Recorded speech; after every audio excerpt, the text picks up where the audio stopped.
बच्चों के वैक्सीनेशन को लेकर कई तरह के सवाल भी हैं, तो इन सभी सवालों के जवाब जानते हैं। क्या कोवैक्सीन को मंजूरी मिल चुकी है? अभी नहीं, ऐसी खबरें आई थीं कि DCGI ने 2 से 18 साल के बच्चों के लिए कोवैक्सीन को मंजूरी दे दी है, लेकिन ये सही नहीं है। भारत बायोटेक ने बताया है कि उसने 2 से 18 साल के बच्चों पर किए ट्रायल का डेटा CDSCO के पास भेजा था। डेटा को देखकर CDSCO और सब्जेक्ट एक्सपर्ट कमेटी SEC ने इसकी सकारात्मक सिफारिश की। अब उनको CDSCO की तरफ से कुछ अन्य मंजूरियों का भी इंतजार है, जिसके बाद इसको बच्चों के लिए लॉन्च किया जाएगा।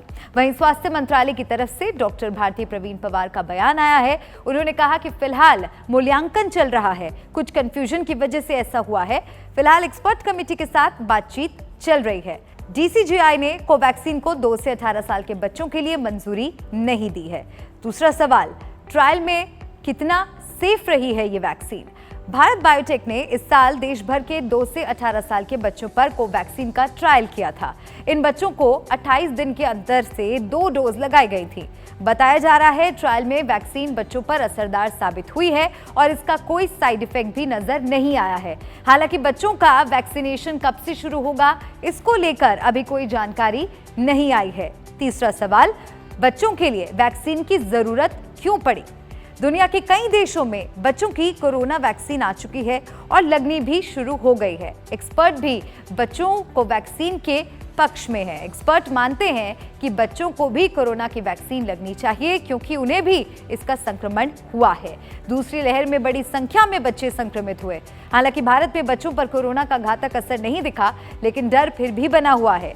जिन बच्चों को कोरोना नहीं हुआ है और उन्हें ये वैक्सीन लग जाती है, तो उनके लिए अभी तो ये कोरोना के खिलाफ सबसे सुरक्षित तरीका होगा। चौथा सवाल, वैक्सीन आई तो पहले किसे लगेगी? बच्चों की वैक्सीन को मंजूरी मिलने के बाद इसको लगाने का काम शुरू किया जाएगा।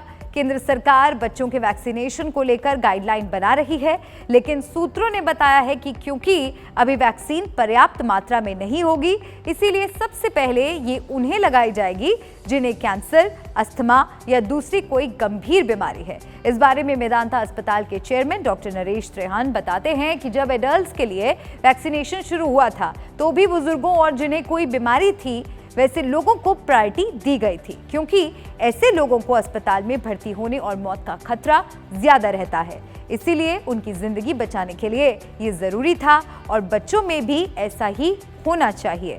पांचवा सवाल, वैक्सीन के बाद फिर क्या स्कूल खुल सकेंगे? डॉक्टर त्रेहान कहते हैं कि स्कूल तो अभी भी खुल रहे हैं, लेकिन प्रिकॉशन के साथ। हालांकि छोटे बच्चों को कोविड अप्रोप्रिएट बिहेवियर को मेंटेन करना मुश्किल रहता है। ऐसे में अभी भी बच्चों में संक्रमण का खतरा है, लेकिन जैसे जैसे वैक्सीनेशन होता रहेगा, वैसे वैसे लोगों में कॉन्फिडेंस भी बढ़ता रहेगा, जिसके बाद स्कूल फिर से अच्छे से खुल सकते हैं।